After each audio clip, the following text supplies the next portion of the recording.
Assalamualaikum warahmatullahi wabarakatuh. Innal hamdalillah hamdan katsiran thayyiban barakan fihi kama yuhibbu rabbuna wa yarda. Asyhadu an la ilaha illallah wahdahu la syarika lah wa asyhadu anna Muhammadan abduhu wa rasuluhu la nabiyya ba'dah.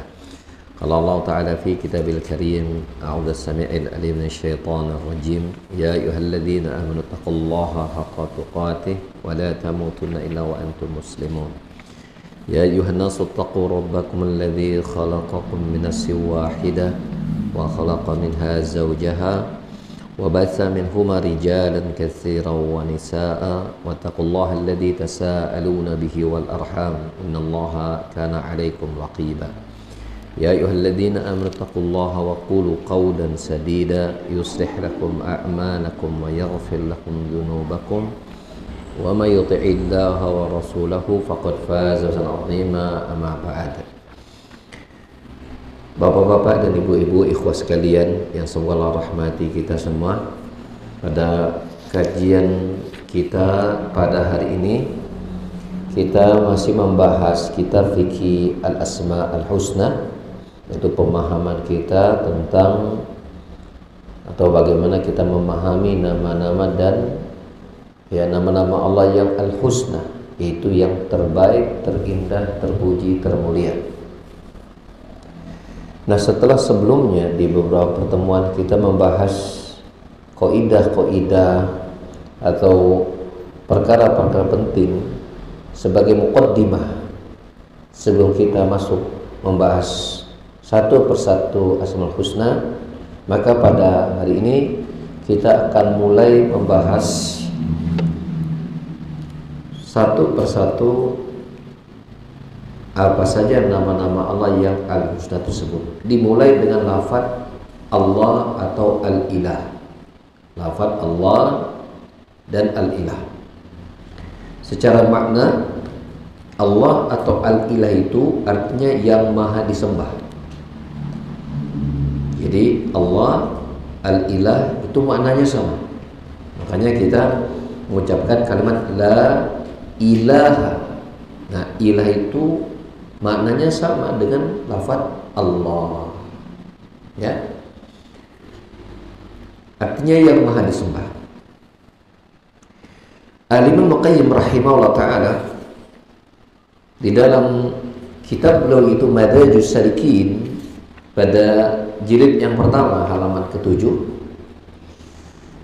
menjelaskan bahwasanya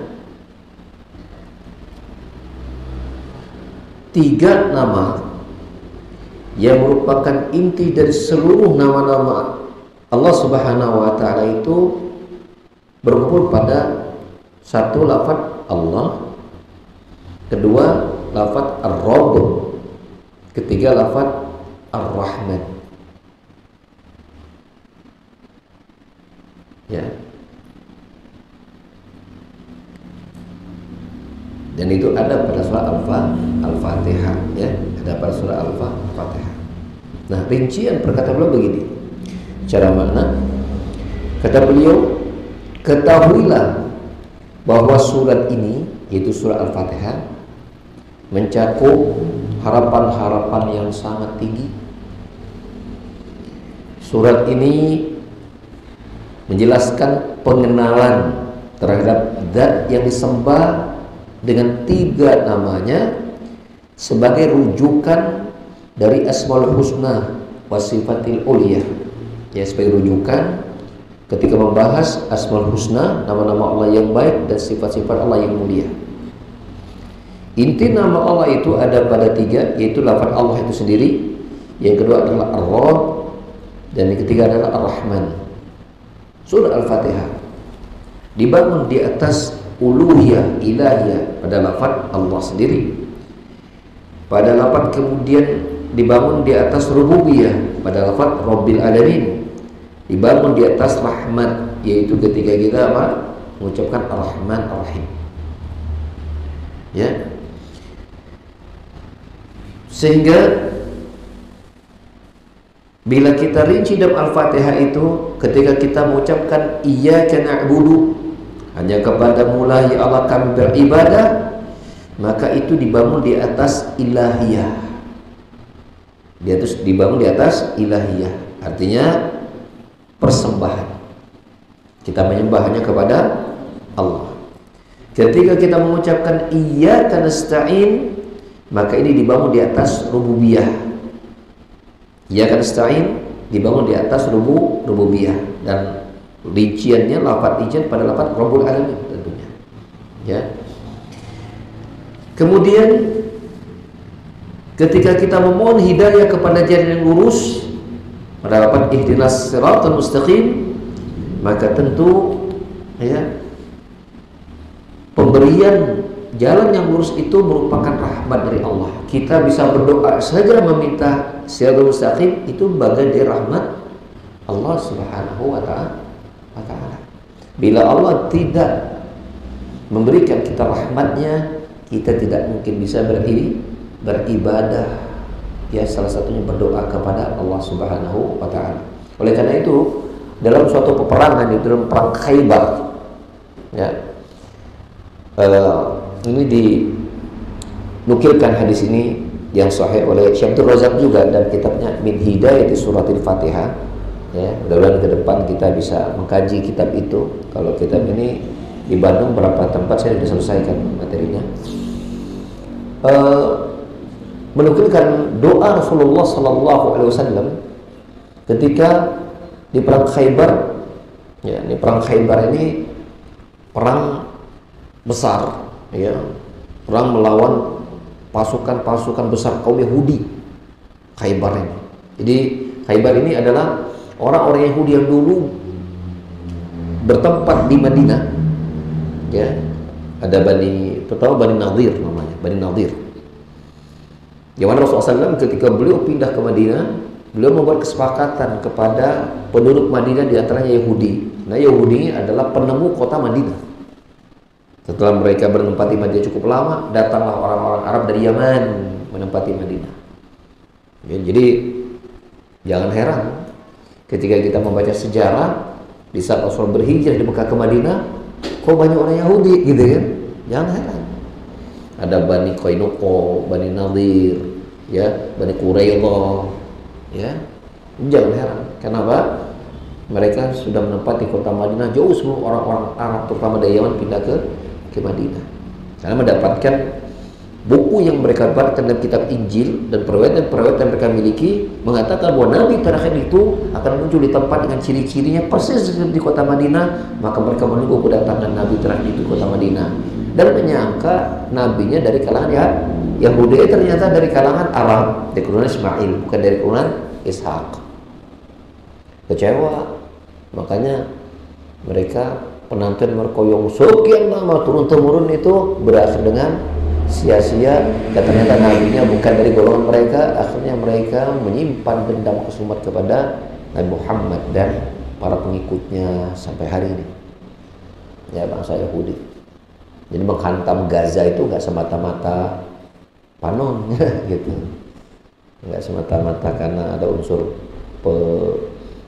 pengambilan wilayah saja. Ada unsur ingin apa, menjadikan Timur Tengah itu Yahudi Israel Raya namanya. Itu program besar mereka. Jadi genosida itu pemberangusan satu genetika. Genosida itu kan dari genetika.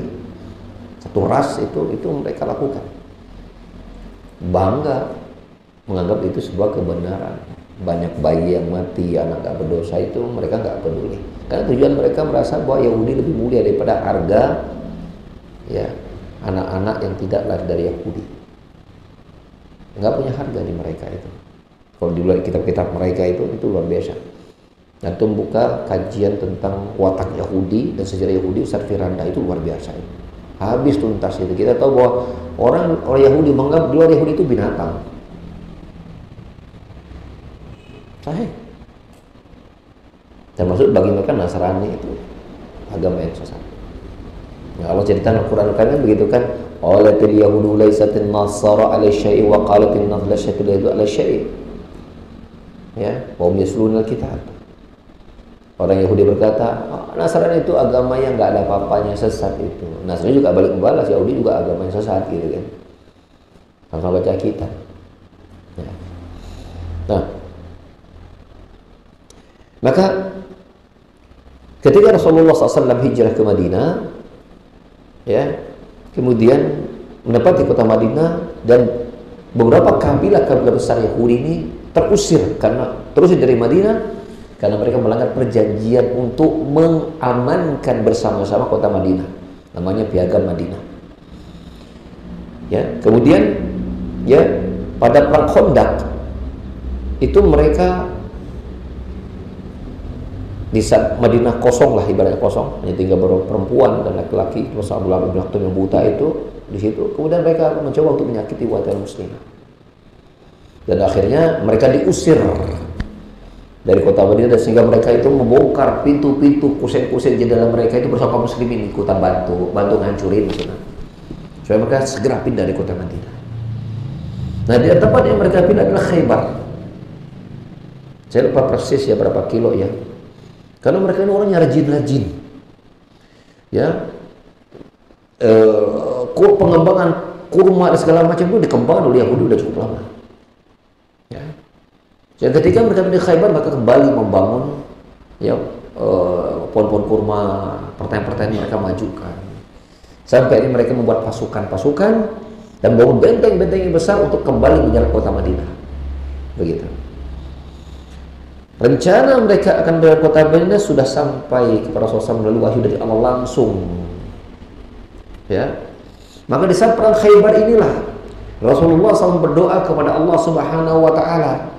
Kata Rasulullah, Allahumma laula anta ma tadaina wala tasaddaqna wala sallaina. Ya Allah, kalaulah bukan karenamu ya Allah, kami tidak bisa mendapatkan hidayah, kami tidak bisa sedekah, dan kami tidak bisa salat. Bagaimana Rasulullah SAW mengembalikan semua urusan, terutama berkaitan dengan ibadah kepada Allah, itu kepada Allah sendiri. Kalau bukan engkau ya Allah, Allahumma laula anta mahtadaina wala tasaddaqna wala sallaina. Kalau bukan karenamu ya Allah, kami tidak bisa mendapatkan hidayah, kami tidak bisa bersedekah, kami tidak bisa salat. Semua itu Rasulullah kembali kepada Allah Subhanahu wa taala. Oleh karena itu, memohon hidayah dengan lafaz ihdinas siratal mustaqim, kita bisa mengucapkan doa itu bagian dari rahmat Allah Subhanahu wa taala. Bila Allah tidak memberikan rahmatnya kepada kita, kita tidak bisa beribadah apapun kepadanya, termasuk berdoa tadi. Sehingga ayat yang berdekat Al-Fatihah, mulai dari iyyaka na'budu wa iyyaka nasta'in, ihdinas siratal mustaqim, itu mengumpulkan 3 perkara yang itu merupakan inti dari sifat Allah Subhanahu wa taala, yaitu sifat ilahiyah, rububiyah, dan rahman. Maka seluruh sifat-sifat Allah, nama-nama Allah yang lain pasti akan kembali kepada 3 inti nama ini. Pasti kembali kepada 3 inti nama ini. Makanya nanti setelah membahas lafaz Allah itu, saya berpindah kepada lafaz Ar-Rabb, nanti berpindah kepada lafaz Ar-Rahman Ar-Rahim.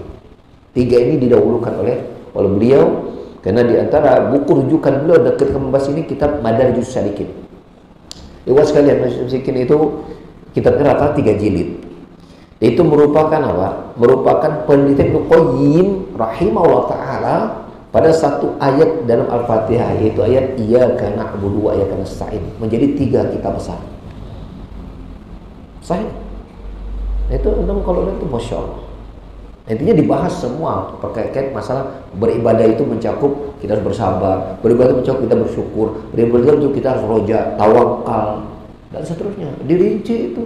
Akhirnya dirinci lagi sabar dan pembagiannya, tawakal pembagiannya. Akhirnya kita berusaha. Ya. Jadi ini memberikan pesan secara jelas bahwa ibadah itu tidak berupa sholat saja. Tidak berupa sholat saja. Sholat itu satu di antara ibadah yang berkait ibadah dari ibadah yang ada pada diri kita, ya, berupa merupakan bagian ibadah berupa lisan, badan, dan hati. Nah, ibadah lisan, ibadah dan hati kan banyak, tidak saja dalam sholat, gitu kan, dirinci oleh beliau, Kemudian beliau juga menukilkan lafaz alhamdulillah. Saya nggak ada papan tulisnya, kayak ke depannya pakai papan tulis berdiri ya, gitu. Sedangkan lafaz alhamdulillah, nah saya ulangi lagi. pada lafaz mana dalam surah Al-Fatihah Allah mengumpulkan intisari nama dan sifat namanya yang baik, yang husna dan sifat yang mulia? Jawabannya pada lafaz iyyaka na'bud, pada lafaz ada ilah, wa iyyaka nasta'in ada rububiyah. Ihdinas mustaqim ada kandungan rahmat di situ. Kemudian lafaz alhamdu ya pun mengandung 3 perkara. Ketika kita mengucap alhamdulillahi rabbil alamin, Masya Allah, segala puji bagi Allah Rabbul Alamin, juga mengandung ilahiyah. Pada lafaz apa? Lillah, alhamdulillah, lafaz Allah. Rabbil Alamin mengandung rububiyah. Pertanyaannya, pada lafaz mana mengandung rahman? Seperti tadi, alhamdulillah kita memuji, segala puji milik Allah. Berarti kita memuji Allah kan? Kalau Allah tidak memberikan rahmat, kita tidak bisa memuji Allah, begitu. Sebagaimana terdapat tadi, iyyaka na'budu wa iyyaka nasta'in ihdinas siratal mustaqim. Kalau gila Allah tidak memberikan rahmat, kita tidak bisa mengucapkan doa Allahumma ya Allah berikan hidayah kepada jalan yang lurus. Sebagaimana bila Allah tidak memberikan rahmat, kita tidak akan bisa mengucapkan pujian untuk Allah Subhanahu wa ta'ala. Ya. Nah, pertama kali pembahasan kita tentang Asmaul Husna ini dimulai dengan lafaz Allah yang disebutkan oleh sebagian ulama sebagai nama Allah yang paling agung itu sendiri, yang bila nama itu diminta maka dia akan memberi, dan bila dia dimohon maka akan mengabulkan. Ya, dan lafaz Allah ini ya memiliki kekhususan tersendiri dibanding nama-nama Allah yang lain yang 99 itu minimal. Di antara kekhususan lafaz Allah ini dibahas oleh beliau, ada 5 kekhususan lafaz Allah dibanding dengan nama-nama yang lain. 5 kekhususan. Yang pertama, ya, dia adalah asal lafaz bagi semua lafaz-lafaz Asmaul Husna. Artinya semua nama-nama Allah itu disandarkan kepada lafaz ini. Ya. Buktinya Allah berfirman dalam surat Al-A'raf ayat 180, walillahi, bagi Allah, itu kan unsur Allah kan? Al-Asmaul Husna. Ya, nama-nama yang terbaik. Fada'u biha, maka berdoalah dengan nama-nama tersebut. Ya. Contohnya lagi pada surah Al-Hasyr ayat 22 hingga 24. Allah Ta'ala juga berfirman, Allah syaitan rajim, wallahu alladhi la ilaha illa huwa, dialah Allah yang tidak ada sesembahan kecuali dia. Ya, Al-Malik, dia adalah Al-Malik. Al-Quddus, dia adalah Al-Quddus. As-Salam, Mu'min, Muhaimin, Aziz, Jabbar, Mutakabbir. Mulai dari apa? Al-Malikul Qudusus Salamul Mu'minul Muhaimin Azizul Jabbar Mutakabbir. 8 nama ini itu dimulai dengan lafaz Allah, bahwa 8 nama ini mulai dari Al-Malikul Qudus seterusnya itu menjelaskan lafaz Allah. Betul kan? Maka tidak ada penjelasan selain itu, bahwa dibalik misalnya Allah itu lafaz bagi nama Ar-Rahman. Enggak. Allah merupakan lafaz dari nama Al-Malik. Enggak. Justru seluruh nama-nama yang ada mulai Al-Malik berdasarkan surah Al-Hasyr ini, ya, Al-Malikul Quddus, Salamul Mu'minul Muhaiminul Azizul Jabbarul Mutakabbir. Surah Al-Hasyr, ya, ayat 40 ayat 22 ini ternyata 8 nama ini adalah kembali kepada lafaz Allah. Tidak ada yang bukan dibalik. Tidaklah Allah itu merupakan nama bagi Ar-Rahman misalnya, bukan. Yang ada adalah Ar-Rahman merupakan nama dari Allah. Faham ya? Khususnya yang kedua,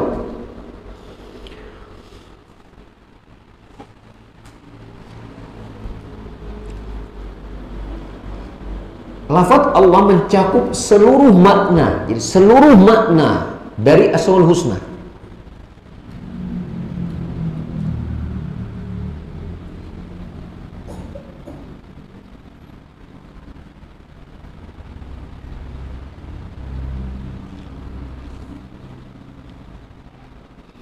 Jadi ini erat hubungannya dengan poin yang pertama.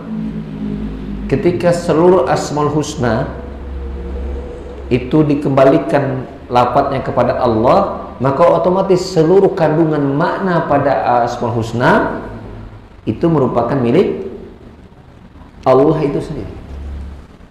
Ya kan? Lafadz Allah itu sendiri. Tapi tidak terjadi pada lafadz-lafadz yang lain. Ya, tidak terjadi pada lafadz-lafadz yang lain. Seperti misalnya, ya, lafadz misalnya berkaitan dengan al-hayah, mana hidup. Lafadz al-hayah, Allah maha hidup itu, ya, itu tidak mencakup perbuatan yang bersifat masyiatullah, yaitu yang berkaitan dengan perbuatan sifat Allah yang berkaitan dengan makhluknya. Allah maha hidup, Allah hidup. Beda dengan lafadz Allah misalnya ar-razzaq, berarti Allah berhubungan dengan makhluk, itu memberikan rezeki, ya kan? Maka lafadz al-hayya tidak mengandung lafadz ar-razzaq. Tapi lafadz Allah mengandung semua lafadz-lafadz itu, ya maha hidup, memberi rezeki, kan begitu maksudnya. Paham ya? Ya, ini termasuk pengususan lafadz Allah. Yang ketiga, bahwa hanya lafadz Allah saja yang ketika berdoa lafadz huruf alif lamnya tidak dihapus dalam doa. Tetap kita mengucapkan lengkap ya Allah, Allahumma, ya kan? Berbeda ketika dengan nama-nama yang lain seperti Rahman, ya Rahman, gak ada alif lamnya. Ya Rahim, ya Quddus, ya Salam, ya Aziz, ya Ghaffar. Dalam doa alif lamnya hilang, kecuali lafaz Allah, alif lamnya tetap ada. Alif lamnya tetap ada. Yang keempat, bahwasanya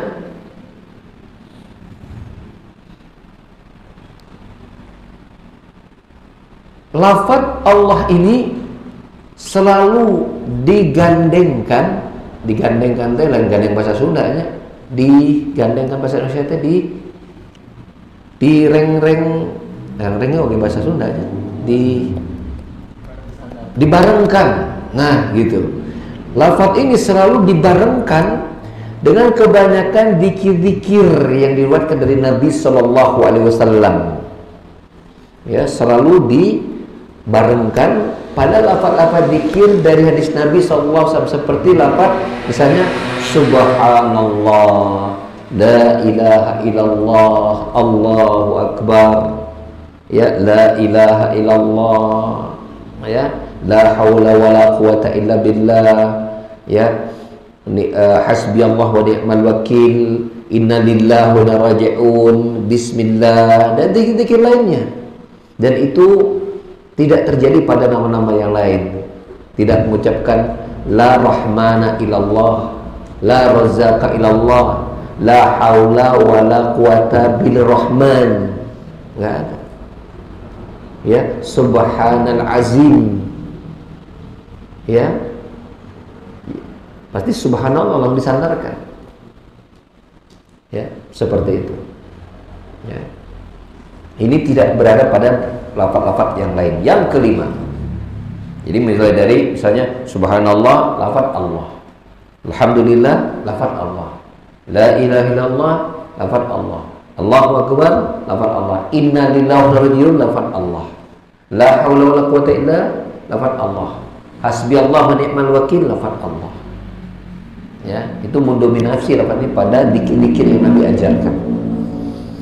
Yang terakhir, di antara kekhususan nama Allah Subhanahu wa taala, dia adalah nama yang paling banyak disebut di dalam Al-Qur'anul Karim. Sebanyak 2200, lebih dari 2200 kali, dan itu tidak ada pada lafaz yang lain sebanyak itu.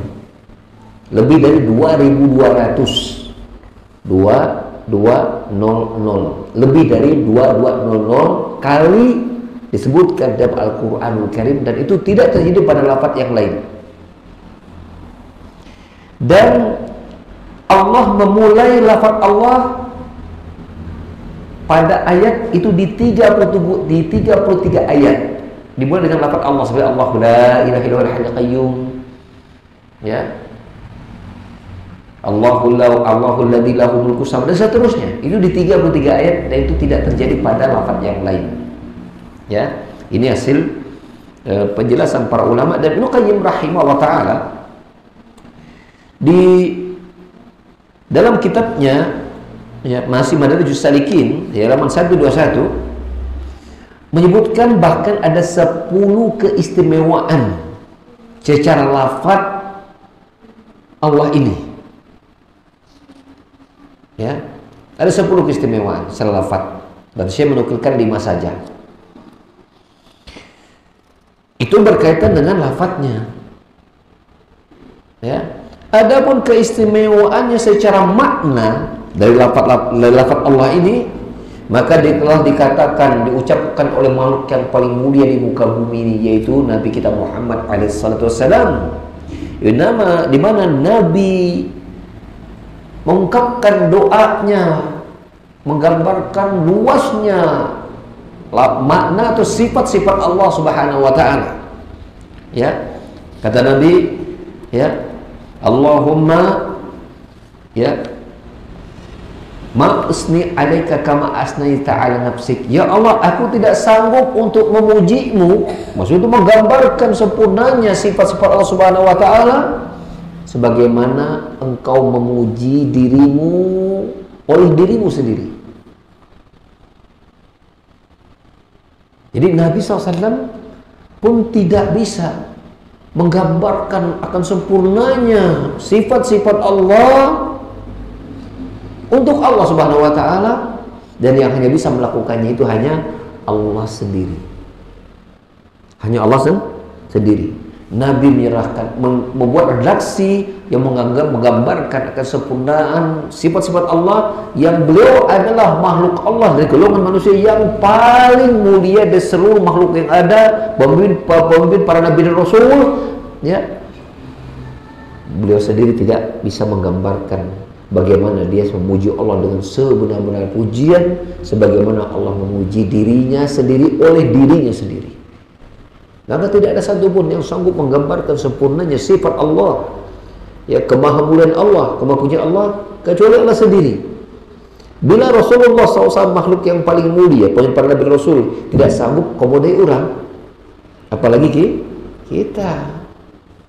Tapi ini Nabi ajarkan kepada kita agar kita juga melakukan hal yang sama. Lakukanlah itu kepada Allah.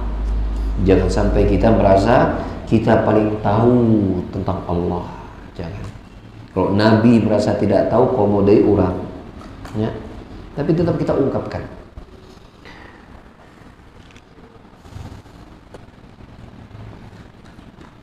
Saking sempurnanya sifat Allah itu, maka tidak ada lisan yang bisa menggambarkan sempurnanya sifat-sifat Allah tersebut. Ya. Kemudian bukan melanjutkan perkataan beliau. Setiap pujian, sanjungan, keagungan, kemuliaan, kebaikan, keindahan, kedermawan dan semua keutamaan itu untuk Allah dan dari Allah. Apapun yang menggambarkan, yang baik, apa saja, indah, terpuji, mulia, agung, besar, itu semua untuk Allah dan dari Allah. Tidaklah nama ini disebut, kata Ibnu Qayyim, dalam kondisi seseorang itu sempit, terjepit, ya, kecuali dia akan meluaskannya. Tidak disebut dalam keadaan sedikit, kecuali Allah akan memperbanyaknya. Tidak disebut dalam keadaan takut, melainkan ya Allah akan menghilangkannya. Tidak boleh disebut dalam keadaan susah, kecuali akan menghilangkan kesusahan tersebut. Tidak disebut lafaz ini pada saat sedih duka, melainkan akan menguraikan kedukaan itu. Ya, selain itu, tidaklah nama yang disebut pada saat kesempitan, kecuali Allah akan melapangkannya. Tidak disebut pada saat lemah, melainkan akan menguatkannya. Tidak disebut pada waktu hina kecuali akan memuliakannya. Tidak disebutkan pada saat kefakiran melainkan akan menjadikannya kaya. Dan tidaklah disebut dalam keadaan gundah gulana melainkan akan menenteramkannya. Tidaklah disebut ketika dalam keadaan kalah melainkan akan menguatkan dan menolongnya. Tidaklah nama disebut dalam keadaan timpa musibah melainkan akan menyingkapkan dan menyingkirkan musibah tersebut, ya. Dan tidaklah disebut ketika diusir kecuali akan melindunginya. Dia adalah nama yang dengannya akan tersingkap semua kesusahan, akan diturunkan dengannya semua keberkahan dan doa dimaafkan semua kesalahan, dicegah semua kejelekan, dan didatangkan semua kebaikan. Lafaz Allah Jalla wa'ala. Paham nggak maksudnya? Paham nggak maksudnya? Maksudnya adalah begini. Dalam keadaan apapun, dalam keadaan kita merasa kita kurang, baik kurang ekonomi, ya kurang dari sisi perasaan dan segala macam, fisik, maka kembalikan semua itu kepada Allah dan kita mengatakan, ya Allah, hanya kepadamu lah ya Allah aku mengadu, begitu.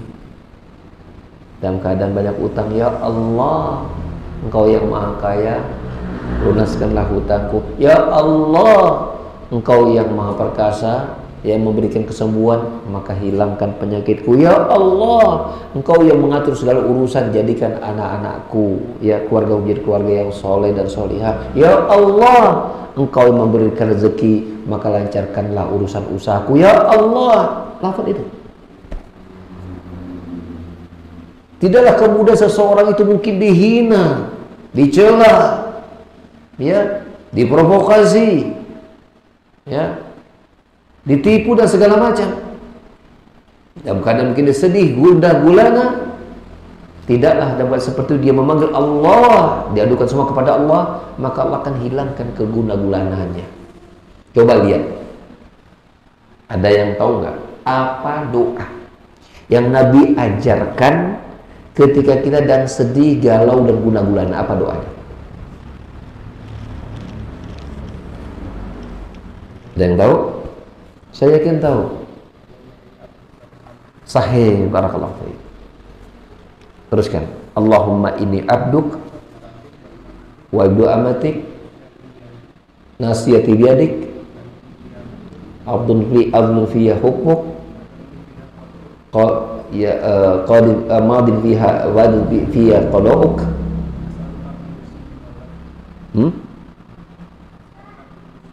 Allahumma inni as'aluka bikulli ismin huwa laka.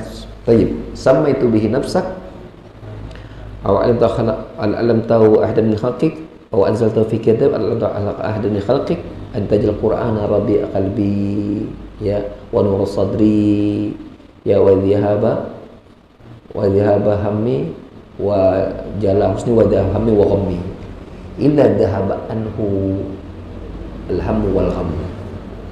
Kata Nabi SAW, tidak seseorang membaca doa dengan doa tadi, Allahumma inni abduk wa ibnu Allahumma inni abduk wa ibnu abdik wa ibnu amatik nasyati biyadik khadif dan seterusnya, kecuali ketika dia membaca itu, kecuali Allah akan hilangkan gundah gulana.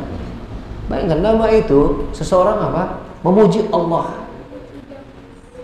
ya, mengagungkan Allah Subhanahu wa taala, maka Allah akan hilangkan kesusahannya. Coba antum perhatikan apa doa yang dibaca Nabi Yunus ketika dia berada dalam perut ikan. Apa doanya?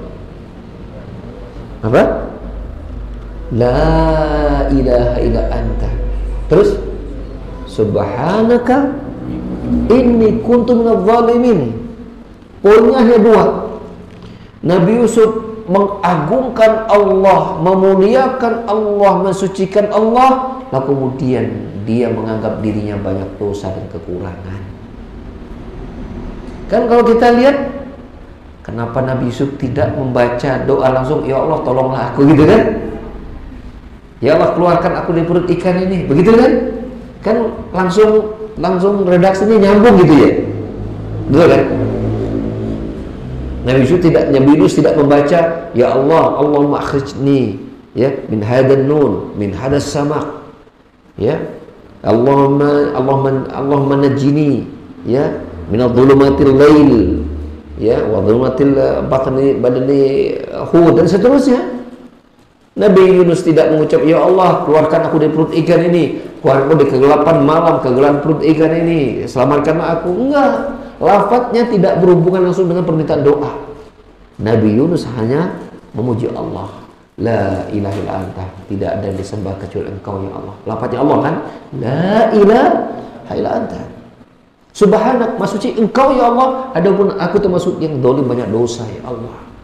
Makanya lafaz ini kalau disebutkan dalam keadaan susah, Allah akan hilangkan kesusahannya. Ya. Disebutkan dalam keadaan sedih, kecuali Allah akan hilangkan kesedihannya. Disebutkan dalam keadaan sempit, kecuali Allah akan meluaskannya. Disebutkan dalam keadaan sakit, kecuali Allah akan sembuhkannya. Disebutkan dalam keadaan kalah, kecuali Allah akan memenangkan dan menguatkannya dan menolongnya. Disebutkan dalam berbagai keadaan yang manusia merasa dia tidak bisa apa-apa, sedih, gundah, sakit, semuanya. Kemudian dia hadapkan dirinya menghadap Allah dan menggunakan memanggil ya Allah. Lihatlah contoh-contoh itu diucapkan oleh para nabi dan rasul. Nabi Ibrahim alaihissalam ketika beliau akan dibakar, sudah siap akan dibakar, datang malaikat Jibril sama malaikat yang lain, ya, menawarkan bantuan. Apa jawaban Nabi Ibrahim? Adapun dari kalian aku tidak butuh, dari Allah iya. Maka Nabi Ibrahim mengucapkan apa? Hasbunallah wa ni'mal wakil. Cukuplah Allah bagiku. Wa ni'mal wakil. Dia adalah sebaik-baik penolong. Betul. Maka Allah berkata kepada api, ya narukuni bardan wassalaman ala Ibrahim. Wahai api, jadilah engkau dingin dan mendatangkan keselamatan. Allah langsung yang turun menyelesaikan Nabi Ibrahim. Tidak perlu perantara malaikat Jibril dan yang lainnya. Allah langsung yang menolong Nabi Ibrahim. Allah hanya mengatakan, ya api, dinginlah engkau, berikan selamat pada Ibrahim. Maka semua selain dari api, selain dari Nabi Ibrahim, semua terbakar. Kayunya, talinya, tiangnya, semua terbakar kecuali Nabi Ibrahim. Karena Allah mengatur api sebagai zat yang mengatur segalanya. Berkata, jadilah engkau dingin untuk Ibrahim. Dan api tunduk kepada perintah Allah Jalla wa'ala.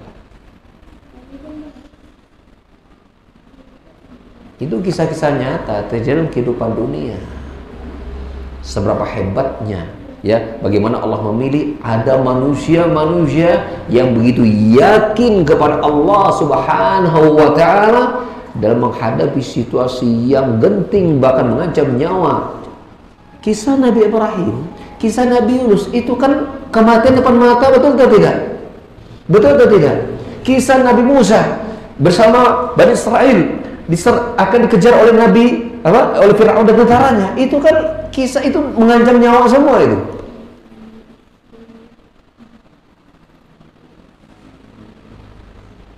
Yang Bani Israel pengikut Nabi Musa itu kelabakan. Tapi Nabi Musa tenang. Dia punya Allah. Allah hanya perintahkan Nabi Musa, pukulkan tongkat saja. Ya. Kalau Allah mau, Allah nggak perlu nyuruh juga Nabi Musa pukulin tongkat, ya kan? Tapi demikianlah Allah telah jadikan tongkat Nabi Musa itu bagian dari, ya, dari syariat yang Allah inginkan sebagai mukjizat yang menempel pada Nabi Musa alaihissalam. Berkali-kali tongkat ini jadi gambaran mukjizat, jadi dilemparkan jadi ular besar seterusnya. Itu yang mas sekalian. Apa faidah kita mempelajari kisah para Rasul untuk melihat bahwa mereka adalah manusia Allah pilih untuk menggambarkan hati yang begitu bersandar kepada Allah Subhanahu wa taala. Itu faedahnya.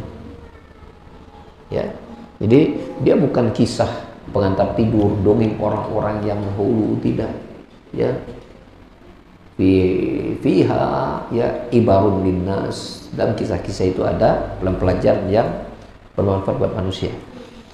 Baik.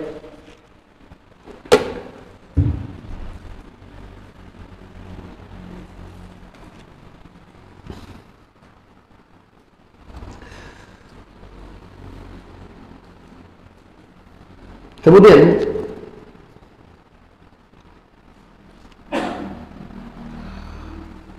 Ibnu Abbas radhiyallahu anhu berdirikan dalam tafsir Al-Azizul Hamid pada halaman 30, ya, menjelaskan makna lafaz Allah yang paling bagus dan yang paling lengkap dalam memaknai lafaz Allah. Ya, kata Ibnu Abbas radhiyallahu anhu, beliau berkata, Allah adalah zat yang berhak untuk disembah dan diibadahi oleh semua makhluknya. Allah adalah zat yang berhak untuk disembah dan diibadahi oleh semua makhluknya. Allah adalah zat yang berhak untuk disembah dan diibadahi oleh semua makhluknya. Maka kata Syekh Abdul Razak, tafsir Ibnu Abbas ini itu memberikan dua gambaran. Yang pertama, Allah sendiri, bahwa dia adalah zat yang berhak disembah. Yang kedua, perbuatan hambanya yang kita beribadah kepada ini.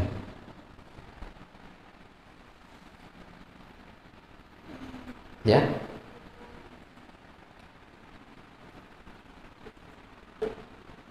dalam kenyataannya banyak manusia yang tidak menggambarkan Allah sebagai zat yang disembah. Buktinya ada kan yang menyembah selain Allah kan? Di dalam kenyataannya ada yang tahu Allah zat yang disembah, tapi dia tidak mau menyembah, beribadah kepada Allah kan? Betul kan? Ibnu Abbas menggambarkan lafaz Allah itu dia adalah zat yang berhak disembah dan semestinya semua makhluk itu beribadah kepada zat yang ini nih. Nggak boleh pada yang lain mesti. Kemudian Abdul Razak menjelaskan beberapa rincian tentang perkara ini. Allah disembah karena dia memiliki sifat-sifat keagungan, kebesaran, kemuliaan. Kedua, Allah disembah karena dia esa, mandiri, tidak membutuhkan makhluknya. Ya, dia maha kuasa dalam kerajaannya. Tiga, Allah disembah karena dia tunggal dalam memiliki sifat maha rahmat dan mampu memberikan kenikmatan selain dan batin kepada semua makhluknya. Sendirian Allah melakukan itu. Yang keempat, Allah disembah karena dia maha meliputi segala sesuatu, ilmunya, hukumnya, hikmah, kebaikan, rahmat, kuasaan, kebesaran dan kemuliaannya. Kelima, Allah disembah ya karena dia sendirian dengan memiliki kekayaan yang sempurna mutlak dari segala segi. Yang keenam, Allah disembah, dan yang keenam kemudian ditekankan bahwa adapun selain Allah maka porsinya membutuhkan Allah di setiap saat.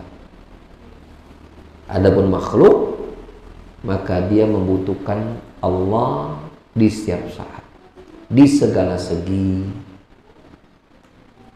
Ya, baik dalam hal mengatur urusan mereka, soal rezeki, ya, dalam keadaan kepepet, membutuhkan Allah agar mereka bisa beribadah dan menyembah Allah saja. Ya, karena bila Allah tidak menolong makhluknya, maka dia bisa beribadah kepada selain Allah Subhanahu wa taala dan tidak beribadah kepada Allah saja.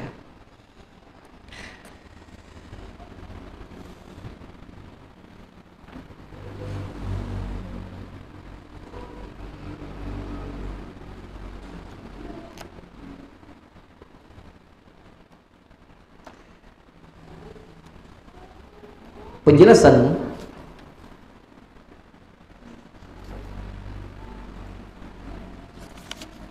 dalil dari tafsir Ibnu Abbas dari sisi yang kedua, yaitu penyifatan bahwa lafaz Allah itu berkaitan dengan si hamba itu sendiri, yaitu penghambaan. Ya, di antaranya surat Toha ayat 14. Allah Ta'ala berfirman, Innani anallah la ilaha illa ana fa'budni wa aqimus salah li dzikri. Allah berkata, Innani anallah, sesungguhnya aku adalah Allah. Ini Allah berkata langsung. Innani anallah, sungguhnya aku adalah Allah. La ilaha illa ana, tidak ada yang berhak disembah kecuali aku.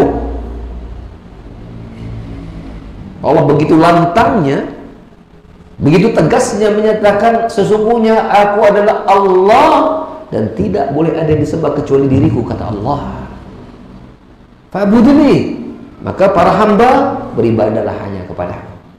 Wa aqimus shalah, tegakkan salat, li dzikri, tegakkan salat untuk mengingatku. Maka di sini Allah menggambarkan secara tegas Dia adalah Allah dan tidak mau diibadai kecuali hanya untuk Dia. Maka kemudian Allah merintahkan kepada hambanya, maka apa? Fa'budni wa aqim shalah li dzikri, maka beribadahlah untuk kepada aku, persembahkan ibadah kalian untukku, dan tegakkan sholat dan mereka mengingatku.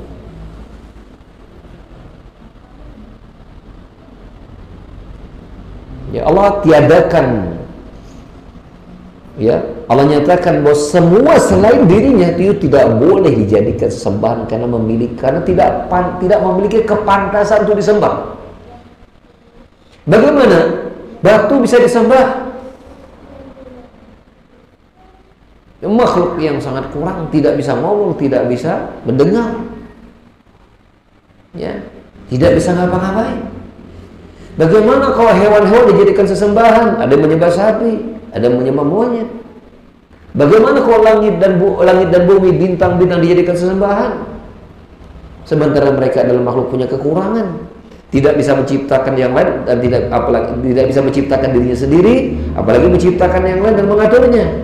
Abu khuliqu min ghairi syai'in humul khaliqun. Apakah mereka itu diciptakan sesuatu yang tidak ada atau mereka menciptakan diri mereka sendiri? Itu perkara yang mustahil. Tidak mungkin segala sesuatu tidak ada yang mengadakannya, itu enggak mungkin.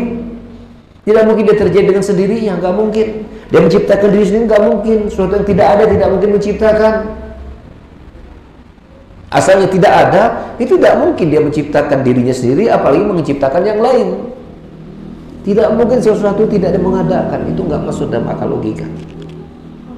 Tidak mungkin sesuatu tidak ada sebab akibat, nggak mungkin. Tiba-tiba langit bumi ini menciptakan dirinya sendiri,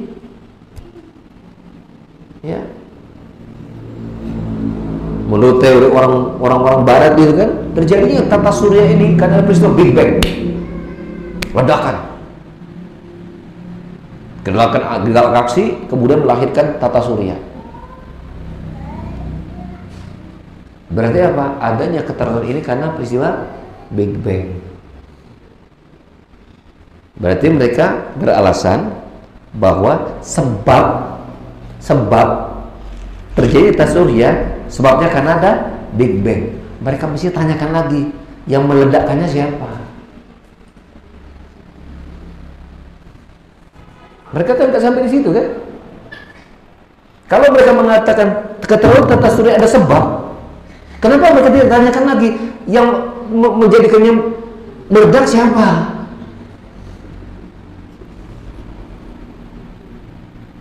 Coba sekarang kita lempar nih barang nih, turun ke bawah. Apa alasannya? Karena ada gaya gravitasi bumi. Pertanyaannya, gaya gravitasi bumi itu datangnya dari mana? Kan kalau mereka mengatakan segala ada sebab, tanyakan lagi sebab berikutnya. Lah kok gaya itu yang membuat ada gaya gimana? Di itulah orang-orang ya ateis itu kebingungan tentang penciptaan. Maka Allah Subhanahu wa taala, ya, itu merupakan nikmat yang Allah berikan kepada kaum mukminin adalah memiliki Tuhan yang jelas, memiliki kitab yang kuat, memiliki rasul yang terbaik, sehingga keyakinan mereka itu kokoh.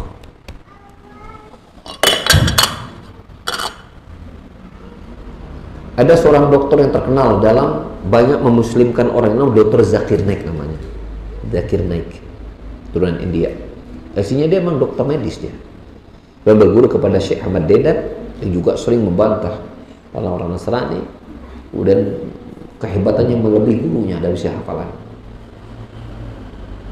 Dia sering menantang orang-orang Nasrani.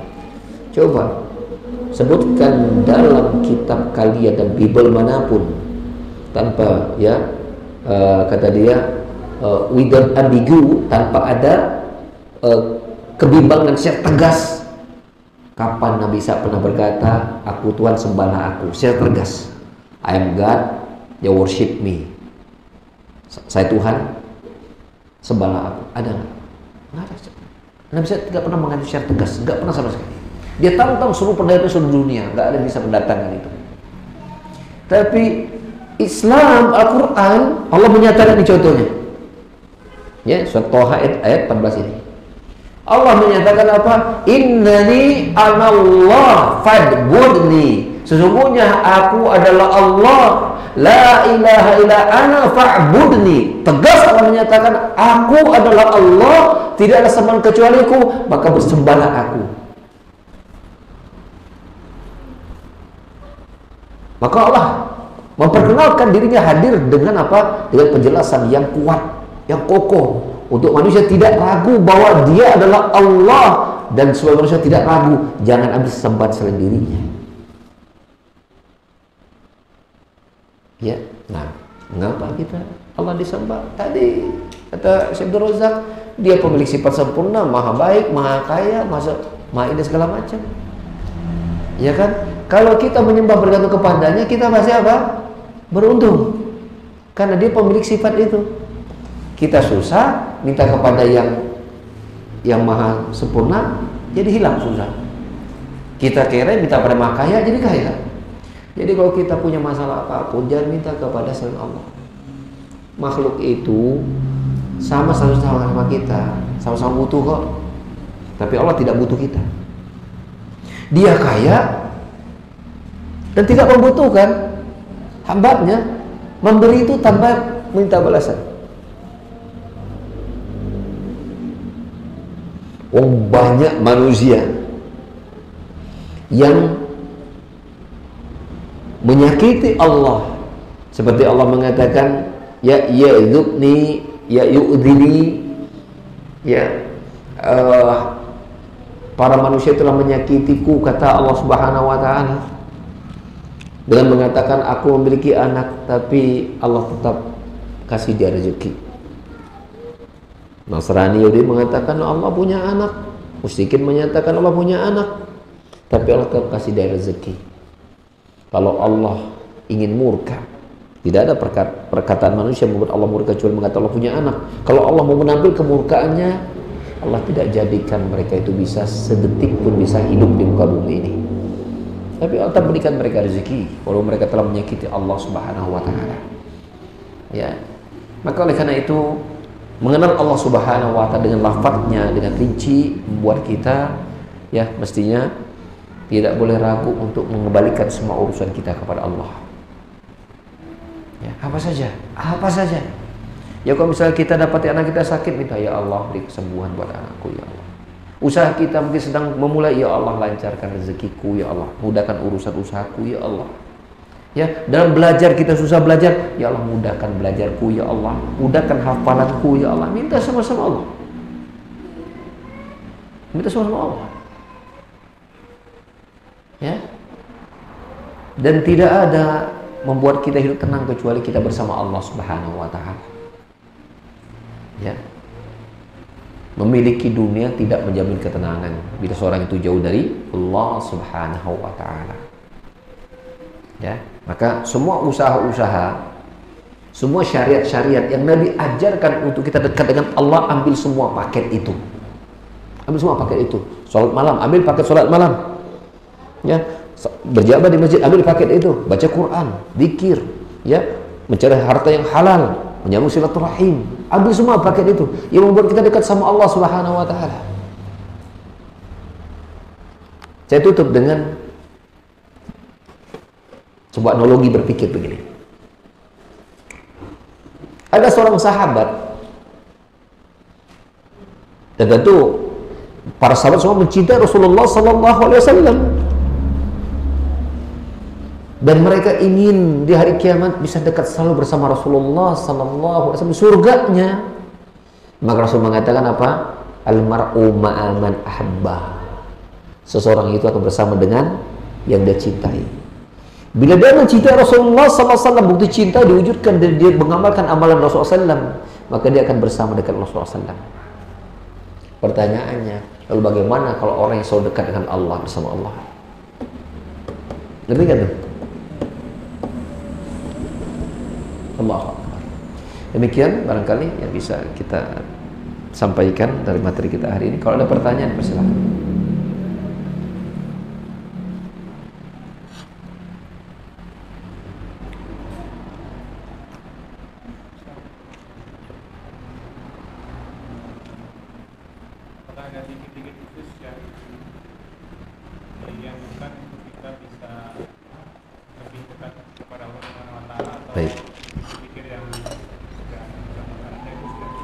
Baik. Kita pakai analogi begini. Seseorang itu kalau dia sayang sama yang lain, dia pasti akan selalu diingat dan disebut-sebut. Betul kan? Ya, karena kita merasa dekat. Demikianlah salah satu amalan bahwa kita dekat sama Allah, ya Allahnya sering disebut. Dan Rasul mengajarkan zikir-zikir yang membuat kita dekat sama Allah. Mulai dari bangun tidur, keluar rumah, berpakaian, ya, zikir makan, minum, gitu kan segala macam. Termasuk zikir-zikir yang tidak ada hubungannya dengan konteks tertentu, tapi Rasul berikan lafaz yang umum. Seperti misalnya ucapan subhanallah bihamdi, subhanallah azim, itu tidak berkaitan dengan pekerjaan dan waktu tertentu. Lakukan sebanyak-banyaknya. Termasuk ucapan subhanallah, alhamdulillah, wa la ilaha illallah, tidak ada kaitannya dengan perbuatan tertentu. Maka senantiasalah zikir. Ada seorang sahabat datang kepada Rasulullah SAW, ya Rasulullah, ya, syara'il Islam kasir, kalau lebih dapat begitu. Amalan-amalan syariat Islam itu kan banyak. Dullani ala abalan ubashisuhu, kalau begitu.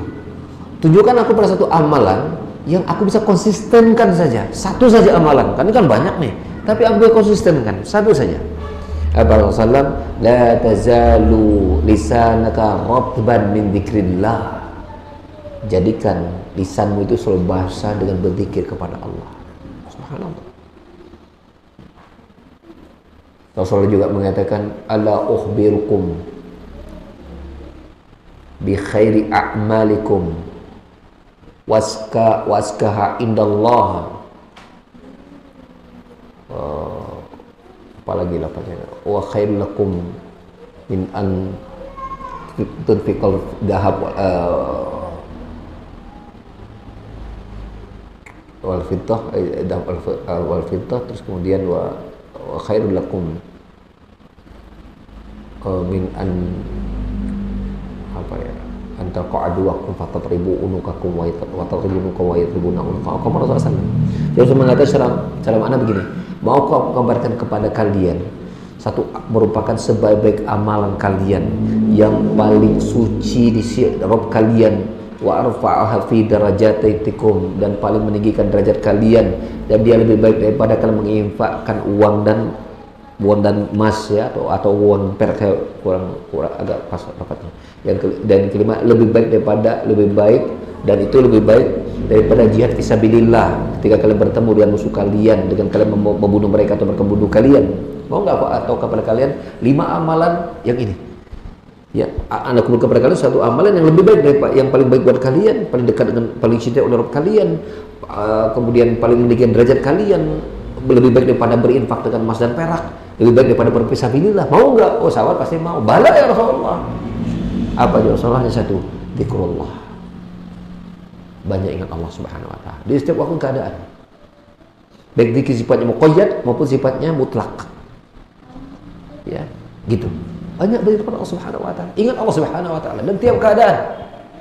Duduk ingat Allah Subhanahu wa ta'ala, kadang sedih minta doa sama Allah Subhanahu wa ta'ala, ya.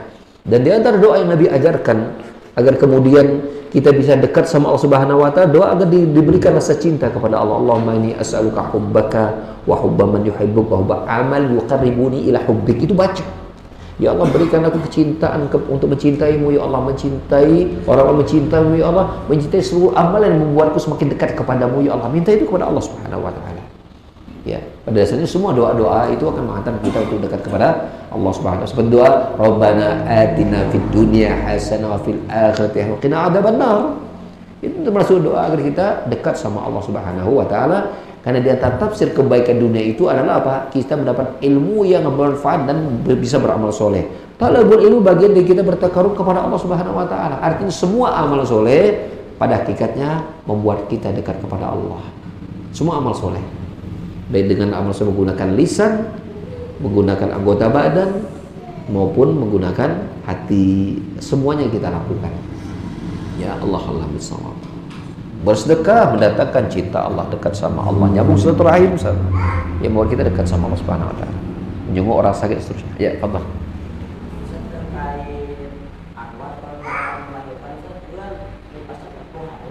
Nipasnya 40 hari. Misalkan bersih 40 hari. 40 hari itu umum. Kalau sebelum 40 hari, misal 25 hari udah bersih, tidak ada tanda-tanda darah nifas, maka dia sudah suci. Jadi itu keumuman. Kalau yang jadi pertanyaannya, pertanyaan kedua adalah bagaimana kalau lebih dari 40 hari? Maka itu dianggap darah istihadah. Ya, itu keumuman itu maksimal 40 hari. Maksimal 40 hari. Di bawah 40 hari udah bersih, maka bersih sudah. Wajib sholat, ya puasa, ya, dan boleh didekati oleh suaminya. Kalau lebih dari 40 hari, maka dia dianggapnya darah istihadah, bukan darah nifas lagi. Ya, maka dia wajib tetap sholat. Ya, hanya saja nanti setiap dia mau sholat itu dia mandi dulu. Ya, seperti berdasarkan hadis dari Ummu Habibah, ya, Ummu Habibah. Tiap sholat dia mandi. Ada lagi sebagian ulama mengarahkan ada namanya jamak suri. Ya, gambar seperti sholat dari jawab ada bukan. Yaitu seorang wanita itu mandi di, misalnya zuhur dan asar. Dia mandi satu kali saja di penghujung sholat asar, kemudian dia mandi, kemudian adzan asar masuk, dia langsung sholat asar. Maghrib juga gitu, dekat jalan mendekati isya. Subuh mandi, seperti itu. Ya, untuk wanita yang istihadah.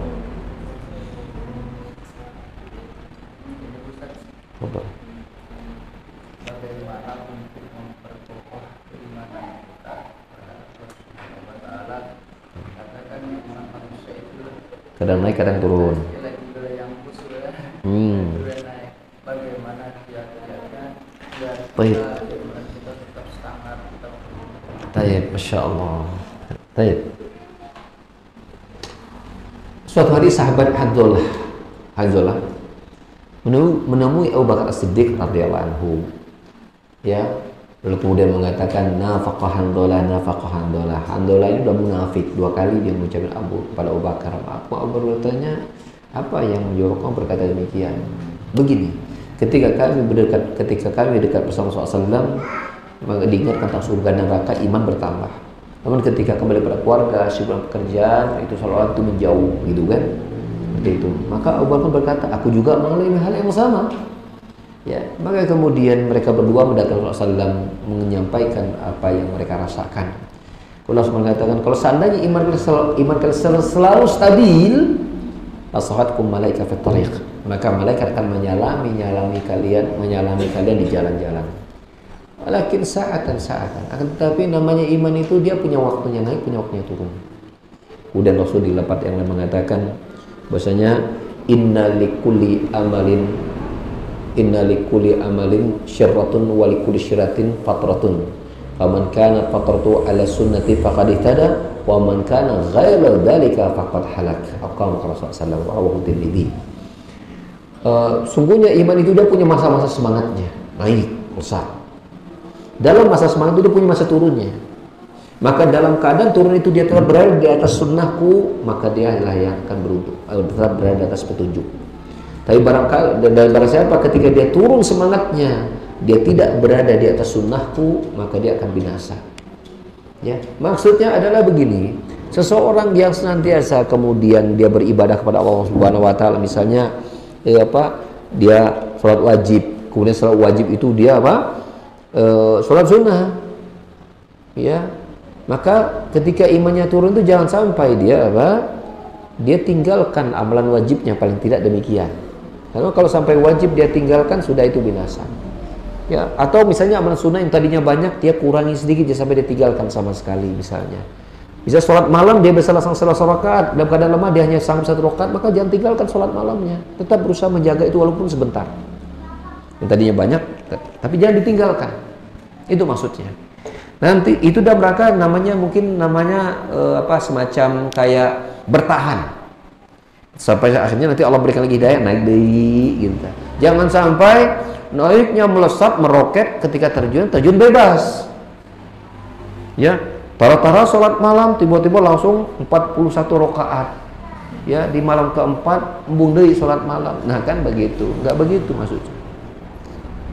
Jadi di situ artinya ya, kata para ulama bahwa dalam kita beribadah itu pakai step by step. Jangan langsung ketika lagi semangat segala dikerjakan, enggak. Yang belum biasa sholat malam, maka step by step lakukan dulu, misalnya 1 rakaat dulu, 3 rakaat dulu misalnya, sampai stabil 11 rakaat distabilkan. Gitu juga jangan jarang baca Quran, jangan langsung pengen khatam. Ya, lagi semangat memang, tapi tetap cari yang minimal dulu. Nah, jaga semangat itu bukan ingin banyak, tapi agar bisa konsisten semangatnya. Nah, kita tidak mungkin ketika kita dalam keadaan semangat itu bertahan terus di konsistensi. Kalau kita memulai langsung dari yang banyak itu susah konsistensi. Tapi mumpung lagi semangat, yang kecil dulu. Dijaga semangat itu untuk istiqomahnya. Bukan banyaknya, tapi istiqomahnya, konsistennya. Nanti insya Allah mudah-mudahan ya, ketika dalam keadaan turun pun dia tidak terjun bebas. Kalau dia udah sampai di level 10, mungkin turunnya di 9, 8, gak langsung ke 2, 3. Kenapa? Dia naiknya juga bertahap. Seperti itu. Ya, jiwa kita itu sama seperti badan. Ya, orang yang latihan ngangkat barbel 200 kilo, itu pasti awal mulanya pasti ngangkat dulu yang 10 kilo, 20 kilo, nggak langsung 100 kilo. Pasti bertahap. Iman juga begitu. Jiwa kita juga seperti itu. Maka bila kita ingin meningkatkan iman, lakukan secara bertahap.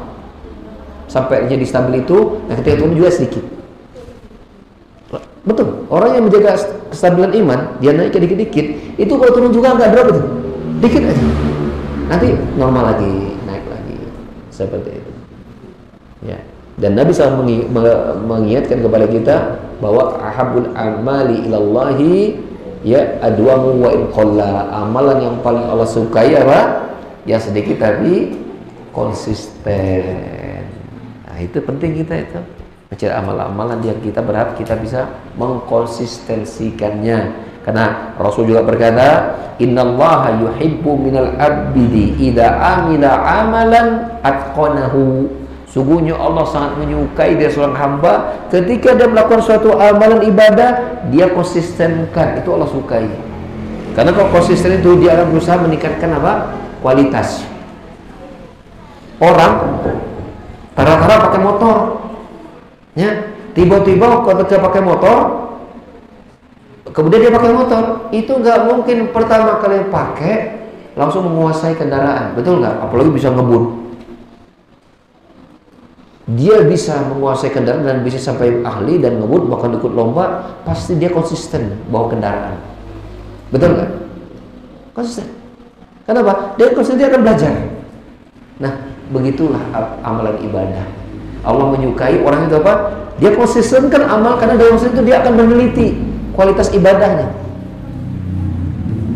Dia akan pelajari. Ini saya sholat nih udah sekian tahun nih, baca Al-Fatihah. Nah, kieu wae. Nanti dia berikan dia untuk mikir, kumaha caranya sholat orang itu berkualitas ya. Kuantitas amal udah ditambah, sholat wajib udah beres, sholat sunnah diikuti, sholat malam nggak ketinggalan. Nah, kalau dia konsisten, ya dengan Allah Subhanahu wa Ta'ala berikan hidayah, dia ingin mencari bagaimana sholat itu bisa khusyuk. Kan begitu kan?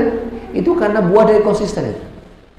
Dia akan berusaha cari bagaimana ya sholat padahal udah banyak kerjain, tapi kok nggak khusyuk-khusyuk sih? Dia gelisah gitu kan?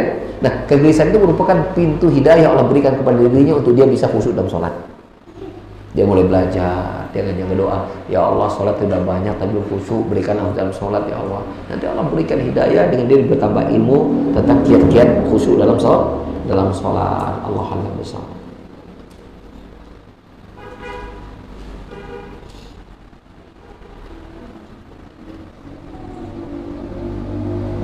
Cukup? Cukup ya? Barakallahu jami'an. Kita akhiri subhanaka wa bihamdika asyhadu an la ilaha illa anta astaghfiruka wa atubu ilaik. Wa akhiru da'wana alhamdulillahi rabbil alamin. Wassalamu alaikum warahmatullahi wabarakatuh.